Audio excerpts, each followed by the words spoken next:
Genos affronte une nouvelle fois Saitama pour lui montrer ses améliorations, mais il va se rendre compte que Saitama ne le considère pas vraiment comme son élève. Les réelles motivations de Genos est l'introduction d'une nouvelle organisation qui va créer des néo-héros. Aujourd'hui on se retrouve pour la review du chapitre 186 de One Punch Man. Mais avant ça, laissez-moi vous introduire le sponsor de la chaîne. CyberGhost VPN et ses 38 millions d'utilisateurs et presque 5 sur 5 sur Trustpilot. CyberGhost VPN peut vous faciliter l'accès au catalogue japonais de Netflix qui propose bien plus d'animés ou parfois même des sorties exclusives de films d'animation bien en avance. Mais aussi à YouTube Premium qui est selon moi essentiel de nos jours. En mettant par exemple le VPN en Argentine ou en Inde, vous pourrez profiter de YouTube Premium pour moins de 2 € par mois. Vous serez aussi bien évidemment en bien plus grande sécurité avec un VPN, que ce soit sur la Wi-Fi de l'université, de la bibliothèque ou bien même de l'hôtel. Vous pourrez partager un compte avec plus de 7 personnes au total et c'est disponible sur tous vos appareils préférés. C'est accessible à tout le monde en quelques clics et sans problème. Vous pouvez tester par vous-même car vous êtes satisfait ou remboursé sous 45 jours et en cas de problème vous avez une assistance technique disponible 24h7. Cliquez sur le lien épinglé en commentaire ou en description pour bénéficier d'au moins 84% et 4 mois gratuits. Profitez de l'offre. Commençons cette review et le chapitre s'ouvre sur l'appartement de Saitama. C'est mine de rien la première fois depuis la grande bataille contre Garou que Genos découvre le nouvel appartement miteux de Saitama. Genos va proposer à Saitama une meilleure suite pour lui car l'appartement est trop petit. Mais Saitama préfère être dans un endroit confiné car il se sent plus facilement à l'aise et à ses repères bien plus rapidement. Je peux le comprendre car un appartement plus petit demande moins d'efforts au niveau de l'entretien. Genos demandait ça car en réalité il compte s'installer dans l'appartement de Saitama une nouvelle fois. Mais contrairement à avant, Saitama pour le coup il va direct arrêter Genos. Saitama va lui faire comprendre que l'appartement est trop petit. Et bien sûr, il sous-entend, vous vous en doutez, qu'il veut bien évidemment être tranquille de manière polie. Ça se voit que Saitama respecte vraiment Genos car avec n'importe qui d'autre, il aurait vraiment dit les termes cash. Genos insiste tellement qu'il se limitera à un coin de l'appartement. Il a juste besoin de s'asseoir, limite d'être comme une décoration. Mais Saitama trouve ça bizarre. C'est vrai que c'est très chelou. Le frérot compte prendre des notes de Saitama même pendant qu'il dort. Prendre des notes sur Saitama 24h sur 24, ça va rien lui apporter car Saitama, mine de rien, même s'il est très puissant, c'est un personnage totalement banal. Il a rien de spécial, son quotidien.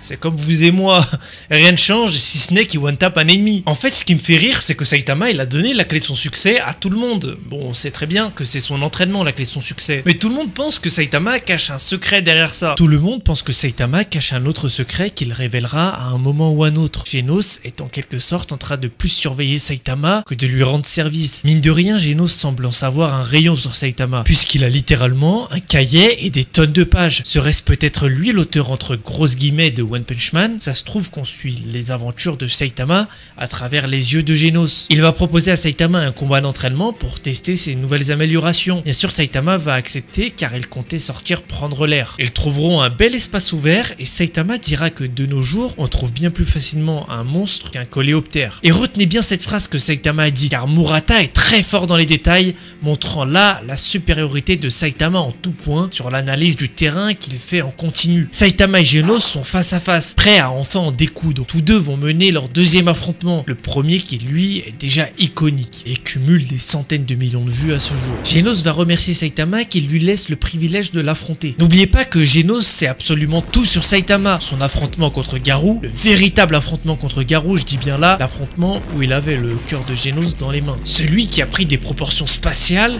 et qui a mis à mal toute une planète en un seul éternuement. Le fameux combat que tout le monde attendait. Il a bien conscience du gap monstrueux opposant lui à Saitama. Il utilisera une première attaque se nommant Lightning Core, visant à aveugler Saitama pendant une courte période de temps. Genos se lancera sur Saitama afin de lui asséner un énorme coup dans le crâne. Mais il s'arrêtera juste avant d'asséner le coup de poing, car il voit bien que Saitama le sous-estime. En tout cas, si cette review te plaît, n'hésite pas à t'abonner et à liker cette vidéo. N'hésite pas à me suivre si tu veux être au courant de la sortie de chaque nouveau chapitre de One Punch Man sur mon Instagram. À chaque fois qu'un chapitre sortira, je le mettrai en story, donc tu auras juste à cliquer sur la story. Et si tu regardes ça après que la story soit passée, ne t'inquiète pas, tu peux cliquer sur la story épinglée et tu retrouveras tous les liens ou lire One Punch Man. Donc n'hésite pas à me suivre sur Instagram, ça m'aidera énormément. Sans plus tarder, reprenons la review. Car en temps normal, Saitama se serait déjà téléporté derrière lui avant même qu'il lance son premier coup et il l'aurait mis KO. Il sait que Saitama ne le voit même pas comme une menace ou comme quelqu'un avec qui il pourra potentiellement échanger des coups. À travers cette démonstration de force, on a là un véritable dialogue de sourds. Il le dira de manière plus subtile à Saitama en justifiant son inaction. Si je te combattais, la seule chose que je ferais, c'est que je rendrais ton costume un peu plus sale. Et franchement, il a pas tort et ça fait plaisir de voir un personnage qui sait rester humble. Il a une humilité. Il sait que voilà, Saitama, il peut l'enculer en 2-3 patates. Il posera une question à Saitama visant à savoir si aux yeux de celui-ci, il avait réellement progressé. Mais Saitama lui-même ne sait pas car la différence est trop minime. Il sait que même s'il échange l'intégralité de son corps, il ne sera même pas en mesure de lui infliger ne serait-ce qu'une égratignure. Mais je comprends pas puisque Genos est censé très bien le savoir. Puisqu'il est le premier à savoir ce que nous avons vu lors du combat Garou vs Saitama. S'il y a une personne que Genos devrait affronter, c'est bien Garou. Un combat Genos vs Garou pourrait être beaucoup plus intéressant pour le coup. Genos se questionne et il a vraiment besoin de quelqu'un pour le réconforter ou pour l'aider à devenir plus fort en ayant des mots rassurants. Saitama va le comprendre et il va se mettre à le complimenter. Mais un compliment vraiment moyen. Il lui dira l'attaque était super brillante. Ce compliment éclaté au sol, hein, je pense que tout le monde l'a remarqué.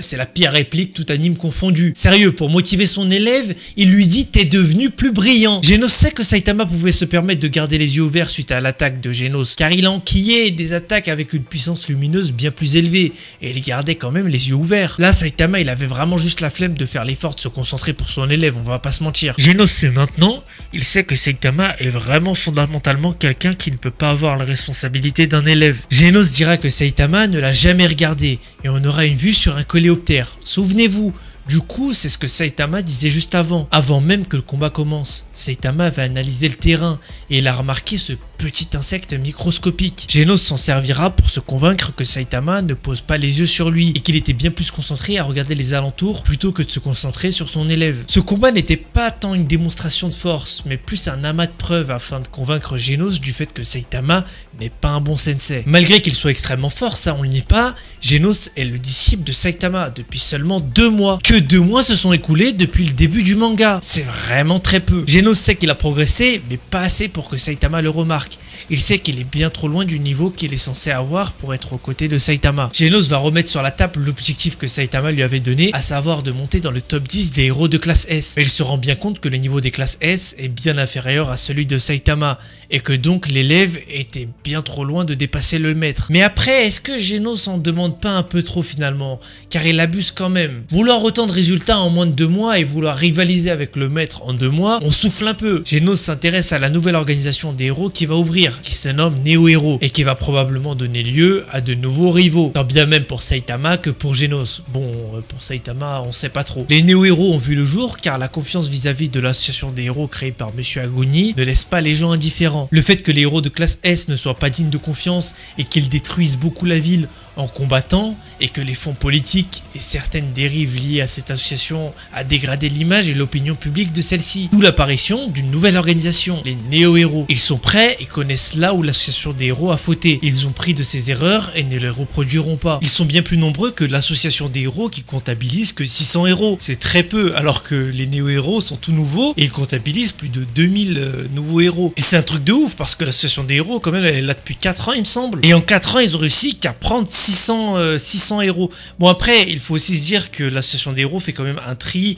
et avec le test des capacités, il y a beaucoup de héros qui sont rejetés. Or que les néo-héros, j'ai l'impression qu'ils ont un panel plus large et qu'ils ont tendance à accepter même les plus faibles. Au lieu de dire héros pro, ils disent néo-héros. Genos dévoile à Saitama la sombre puissance de cette association. Elle a proposé aux héros pro de classe S de s'associer avec eux en leur soumettant des contrats avantageux. Ils ont aussi des classes S qui ne sont pas encore connues du grand public. Et Genos compte connaître tous les nouveaux classes S avant qu'ils ne soient dévoilés au grand public pour qu'ils puissent devenir plus puissants et prendre de l'avance sur les autres. Saitama se souvient des réelles motivations de Genos et lui demandera si sa vengeance est toujours d'actualité. Il répondra que oui et qu'il veut tuer le cyborg déchaîné. Il fait genre de pas savoir son identité, bien que moi je sois persuadé qu'il s'agit là de Bofoy, alias Metal Knight. C'est forcément lui car la tension se dégageant entre Genos et Bofoy à chaque rencontre est très significative du combat qui les opposera. Saitama pour la première fois proposera de passer à l'action pour que Genos puisse passer à autre chose. Il lui proposera carrément de le tuer, de tuer un ennemi. Saitama tuer un cyborg, sachant qu'un cyborg c'est un moitié humain, moitié robot. Pour que Saitama tuer un humain,